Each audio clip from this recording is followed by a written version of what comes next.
I shouldn't be looking at the camera. Oh, look who's awake. You're getting hella good footage, dude. Meeting Savan and Abed was important in my life because that was sort of the beginning of actually making stuff, like actually creating content. I met Justin in college. Me and him kind of hit it off because I was doing effects and video stuff, and there's not a lot of people in our hometown that kind of did that. When I met them, it was like a kindred spirit kind of thing. And we all just like wanted to make funny stuff. I mean, it was definitely like the first time in my life that I felt like I'd had a team of people that were on the same page as me. You know, people that got my kind of humor and I got theirs. And it was almost like a language, you know, that you spoke that no one else understood. We made a lot of commercials for a local CD shop. There are CDs, DVDs, t-shirts, even a tiger. I think you're wonderful. Replay records. Central Valley of California is not really popping. There's not too much going on there, you know, in terms of entertainment industry opportunities. You wanted to make creative stuff and get out of the town. Daddy, where do babies come from?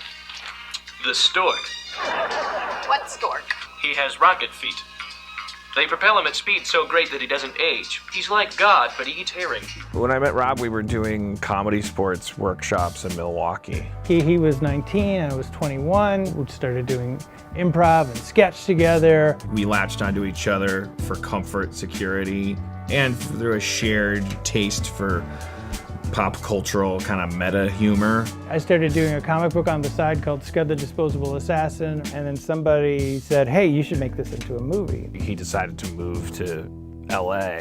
He let me come along to write for him. We wrote like a bunch of feature scripts that never went anywhere. We wrote a bunch of TV things that never went anywhere. It's easy to sign contracts and it's easy to get meetings. It's easy to be the flavor of the day. It's not so easy to actually get a career going. And so we were like saying, well, instead of waiting around to be lucky, why don't we make our own luck? And we just started shooting like these little movies and making each other laugh. We were like saying, why don't we do this monthly? Justin has convinced me and Savan to move to LA.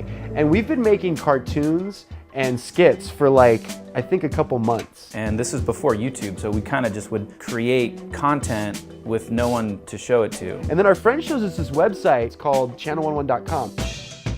Anybody in the world that's listening to us right now is allowed to submit a 5-minute first episode of any kind of television show that they want. Me and Justin and Savan were like so intrigued by it. So we just submitted something we made. I don't have your cereal. Just leave me alone, please. Where is the cereal? Is there enough for me to have a bowl of cereal? The thing we looked forward to every month was that rush and hearing the audience react to something you made. It was like a high. Justin's, first of all, came in kind of blowing everyone's mind with his sensibility, his charm, and his like proclivity for professional grade animation.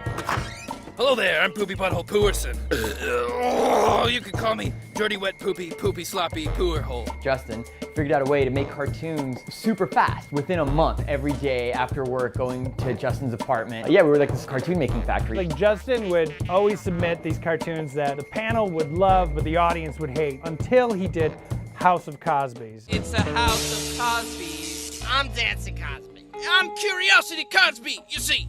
I'm Cosby number 6, Bathtub Cosby. House of Cosby's was the catalyst for Harmon and I to start collaborating on shit together. We both had a great deal of respect for each other and were fans of each other's shit that we were making. So stop trying to make us all scared, like Pierce Brosnan in Dante's Peak. That was a fucking incredible time. Like, we were all together, we were all making crazy shit, we were all admirers of each other's work. At the time, none of us even realized that this would be anything. You know, we're all just a bunch of scrappy, like idiot kids making stuff that are just goofing around. The point of Channel 101 was to not be perfect, was to just get shit done, get it out. It doesn't matter, it probably won't even get voted back. The most purest version of your art comes out that way. Harmon and Schraub created this venue that helped hone in on your craft. You know, 101 is probably the best thing that Harmon and I ever did. It connected all these people who were so creative and fun. We did feel like we were underdog legends. We were nerd barbarians. We had made what we were into cool, and that was paradise.